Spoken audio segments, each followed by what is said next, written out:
For most of my life, I grew up in church. I learned how to do youth ministry by going to a youth group and went to college, decided I wanted to be a youth pastor, and really did the same thing that I learned, that I grew up in, and never really was taught a different way.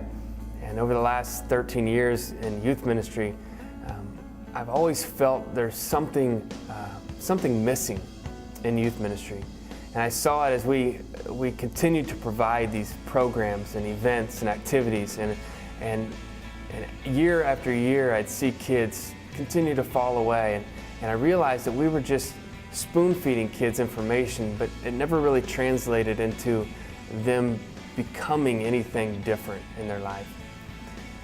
And so I decided to start a pilot program, and I had 8 guys that I started with, and they were juniors at the time.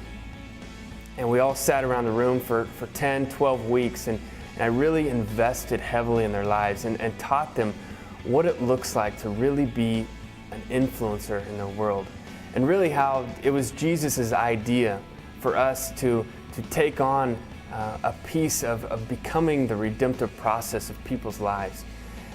And I saw, there's a lot of people who would say that students can't do that. You gotta wait till you're an adult. And I just didn't believe that.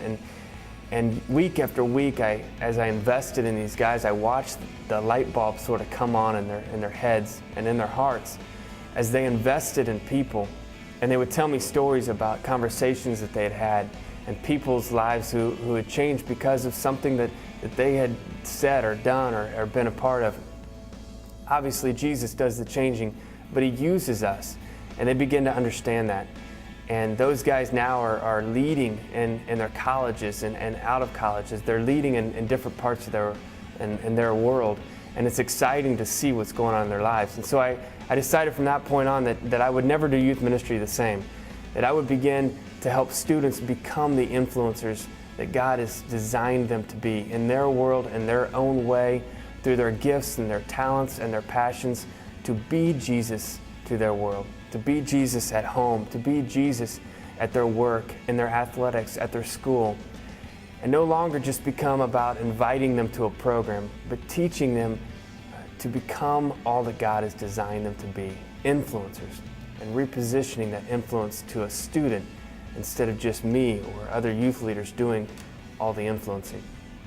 We're going to be talking about this at the Shift conference in April, and I invite you to come and have an open mind about what in your ministry, who's doing the influencing in your ministry. Have you chosen some students to invest in that are really taking on the redemptive process role of trying to become influencers in their world? Maybe think about that in the next few months as we work up to the conference, and come open to thinking more about how to reposition your influence in your ministry.